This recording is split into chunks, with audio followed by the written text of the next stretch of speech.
কৃষ্ণকান্ত সন্দিকৈ ৰাজ্যিক মুক্ত বিশ্ববিদ্যালয়ৰ অধীনত যোৰহাট জেবি কলেজত 2025-26 বৰ্ষৰ BA, MA আৰু ডিপ্ল'মা পাঠ্যক্ৰমৰ এডমিশ্যন চলি আছে। এডমিশ্যনৰ লাষ্ট ডেট 31 জুলাই 2025।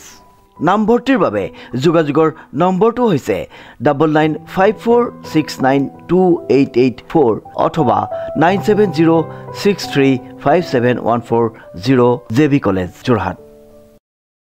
নমস্কাৰ, নিউজ নাওৰ ষ্টুডিঅ'ত মই শ্ৰীমন্ত মাধৱ বৰুৱা। চাওঁ হওক কি আছে আজি আমাৰ সংবাদ। তিতাবৰৰ নন্দনাথ শইকীয়া মহাবিদ্যালয়ৰ ৬৬ সংখ্যক প্ৰতিষ্ঠা দিৱস উদযাপন। নিউজ নাওৰ এক ৰিপৰ্ট। তিতাবৰ নন্দনাথ শইকীয়া মহাবিদ্যালয়ৰ ৬৬ সংখ্যক প্ৰতিষ্ঠা দিৱস উলহ মালহেৰে উদযাপন কৰা হয়। উল্লেখযোগ্য যে তিতাবৰ সমজিলাৰ নাগৰিকৰ সহযোগিতাত আৰু পৰামৰ্শ কামনা নৱনিযুক্ত অধ্যক্ষ ডক্টৰ শুভাংশু দত্তৰ, দাতা পৰিয়ালবৰ্গ, অৱসৰপ্ৰাপ্ত অধ্যাপক অধ্যাপিকা কৰ্মচাৰীসকলৰ উপস্থিতি আৰু গীত নৃত্যৰে মুখৰিত হয় মহাবিদ্যালয়ৰ চৌহদ।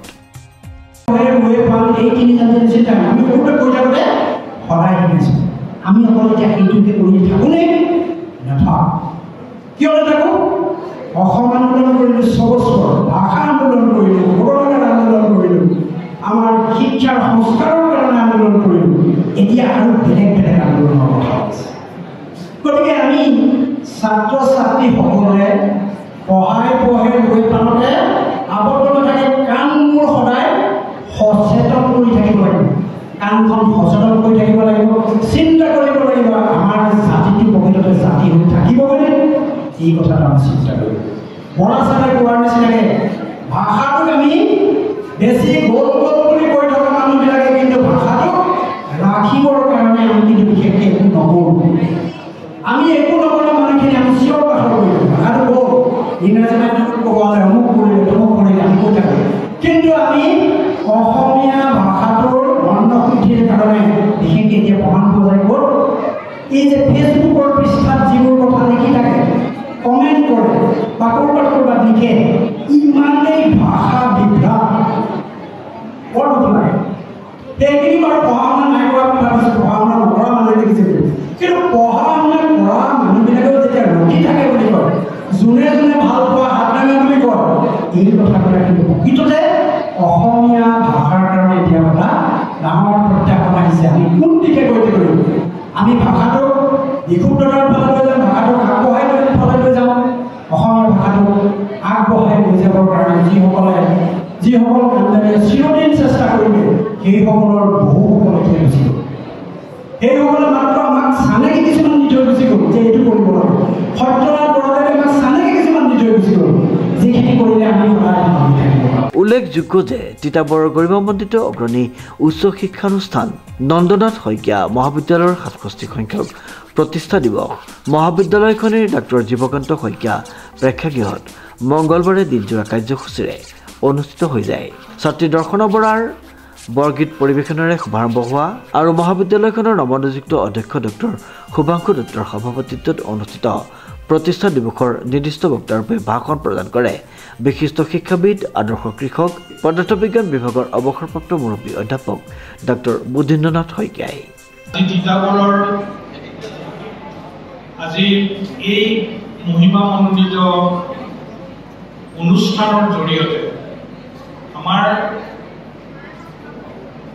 মানে তেখেতসকলৰ যিটো কণ্ট্ৰিবিউশ্যন, সেই কণ্ট্ৰিবিউশ্যনটোৱে মানে দে হেভ ছেভড জেনেৰেশ্যনছ। আজি যুগ যুগ ধৰি তেওঁলোকে আমাৰ সমাজখনক গঢ় লোৱাত সহায় কৰিছে এই অনুষ্ঠান। অধ্যাপক হেমেন্দ্ৰ ঠেঙালে আঁত ধৰা, লগতে অধ্যাপিকা ডক্টৰ জোনালী শইকীয়া বৰকাকুটিয়ে উদ্দেশ্য ব্যাখ্যা কৰা সভাত অৱসৰপ্ৰাপ্ত অধ্যক্ষ যোগেশ্বৰ বৰা, তিতাবৰ সমষ্টিৰ বিধায়ক ভাস্কৰ জ্যোতি বৰুৱা আদিয়ে বিশিষ্ট অতিথিৰূপে ভাষণ প্ৰদান কৰে। উজনি অসমৰ ধানৰ ভঁৰাল স্বৰূপে খ্যাত যোৰহাট জিলাৰ তিতাবৰ অঞ্চলত এইখন ঐতিহ্যমণ্ডিত উচ্চ শিক্ষাৰ প্ৰতিষ্ঠান নন্দনাথ শইকীয়া মহাবিদ্যালয়ে জন্ম লাভ কৰে। প্ৰতিষ্ঠাৰ কালছোৱাত মহাবিদ্যালয়খনক তিতাবৰ কলেজ বুলি জনা গৈছিল আৰু পৰৱৰ্তী সময়ত 1963 চনৰ পৰা প্ৰয়াত শিক্ষাবিদ নন্দনাথ শইকীয়াদেৱৰ স্মৃতি পৰিচালনা সমিতিৰ সভাপতি ডক্টৰ গজেন বৰদলৈ, শৈক্ষিক উপাধ্যক্ষ ডক্টৰ ৰাজনেশ শইকীয়া আদি কেইবাগৰাকী বিশিষ্ট ব্যক্তিয়ে অংশগ্ৰহণ কৰা সভাত কৰ্ম সংস্কৃতিত বিশ্বাসী অধ্যক্ষ ডক্টৰ শুভাংশু দত্তই আদৰণি ভাষণ প্ৰদান কৰি মহাবিদ্যালয়খনৰ উত্তৰণৰ বাবে ৰাইজৰ সহযোগিতা আৰু পৰামৰ্শ কামনা কৰে। নন্দনাথ শইকীয়া মহাবিদ্যালয়ৰ আজি 67 সংখ্যক প্ৰতিষ্ঠা দিৱস। 1959 চনৰ 22 জুলাই তাৰিখে প্ৰতিষ্ঠা হোৱা এইখনি নন্দনাথ শইকীয়া মহাবিদ্যালয়ৰ আজি 67 বৰ্ষত ভৰি দিয়াৰ বাবে আমি অত্যন্ত মহাবিদ্যালয় পৰিয়াল সুখী আৰু গৌৰৱান্বিত অনুভৱ কৰিছোঁ। আজিৰ ডেটত এই মহাবিদ্যালয়খনে A+ গ্ৰেডযুক্ত আৰু এই মহাবিদ্যালয়খন অকল যোৰহাট জিলাৰে নহয় সমগ্ৰ অসমৰ এখন অগ্ৰণী শিক্ষানুষ্ঠান হিচাপে বৰ্তমান থিয় হৈ আছে। আৰু ছাত্ৰ ছাত্ৰীসকলৰ প্ৰয়োজন অনুসাৰে যিখিনি পাঠ্যক্ৰম আমি আগবঢ়াব লাগে আমি চেষ্টা কৰি আছোঁ। সিমানখিনি পাঠ্যক্ৰম ছাত্ৰ ছাত্ৰীসকলৰ প্ৰয়োজনীয় পাঠ্যক্ৰম আগবঢ়াবৰ বাবে আমি চেষ্টা কৰি আছোঁ। আৰু আগন্তুক দিনতো মহাবিদ্যালয়খনে ইয়াৰ উত্তৰণৰ বাবে যিখিনি কৰিব লাগে কৰ্তৃপক্ষৰ ফালৰ পৰা মই কথা দিছোঁ যে আমি যৎপৰোনাস্তি চেষ্টা কৰি যাম। আগন্তুক দিনত যাতে মহাবিদ্যালয়খন অকল এইটো স্তৰতে নাথাকি অট'নমাছ বা বিশ্ববিদ্যালয় পৰ্যায়লৈও যদি উন্নীত কৰিবৰ কাৰণে যিখিনি পদক্ষেপ হ'ব সেইখিনি আমি মহাবিদ্যালয় কৰ্তৃপক্ষৰ ফালৰ পৰা আমি নিশ্চয় কৰিম ইয়াৰ কথা দিছোঁ। আৰু পুনৰবাৰ আপোনালোক সকলোকে চেনেলৰ সকলোকে ধন্যবাদ জনাইছোঁ যে আজি আপোনালোক আহিছে। আমাৰ তিতাবৰ অঞ্চলৰ একমাত্ৰ উচ্চ শিক্ষাৰ যিখন ঐতিহ্যমণ্ডিত প্ৰতিষ্ঠান নন্দনাথ শইকীয়া মহাবিদ্যালয় তাৰ 67 সংখ্যক প্ৰতিষ্ঠা দিৱসত আপোনালোক আহি আমাক এনেদৰে লগ কৰাৰ বাবে ধন্যবাদ জনাইছোঁ। আৰু সকলোকে আৰু এই চেনেলৰ যোগেদি আমাৰ তিতাবৰবাসী সকলো জ্যেষ্ঠ কনিষ্ঠ সকলো নাগৰিককে আমি শ্ৰদ্ধা জনাইছোঁ আৰু তেওঁলোকক ধন্যবাদ জনাইছোঁ যে তেওঁলোকে নন্দনাথ শইকীয়া মহাবিদ্যালয়ৰ আমাৰ যিসকল এলুমিনি আছে সেই সকলকো ধন্যবাদ জনাইছোঁ। আজি আমাৰ যিখন আমি প্ৰতিষ্ঠা দিৱসৰ কাৰ্যসূচী আমি ইয়াত আয়োজন কৰিছোঁ তাত আমাৰ এলুমিনিসকল প্ৰাক্তন শিক্ষক শিক্ষয়িত্ৰীসকল আৰু যিসকল ডনৰ মেম্বাৰ সকলোকে আমি নিমন্ত্ৰণ কৰিছোঁ। আৰু আমি জনাবলৈ পাই সুখী হৈছোঁ যে প্ৰায় 80% নিমন্ত্ৰণ ৰক্ষা কৰি প্ৰায়সকলে আহিছে। আমাৰ বিধায়ক ভাস্কৰ বৰুৱাদেৱ আৰু তেওঁলোকে ছাত্ৰ ছাত্ৰীৰ বাবে যথেষ্টখিনি সাৰুৱা কথা ক'লে আৰু ছাত্ৰ ছাত্ৰীক উপকৃত কৰাকৈ যিখিনি আগন্তুক দিনত কৰিবলগীয়া কাম থাকে তেওঁলোকেও কৰি যাব বুলি আমাক প্ৰতিশ্ৰুতি দিলে। গতিকে এয়াই আমাৰ পুনৰবাৰ মই এই চেনেলৰ থ্ৰুৱেদি সকলো আমাৰ তিতাবৰবাসী ৰাইজক মই আমাৰ 67 সংখ্যক প্ৰতিষ্ঠা দিৱসৰ বাবে শুভেচ্ছা শ্ৰদ্ধা আৰু মৰম যাচিছোঁ। ধন্যবাদ।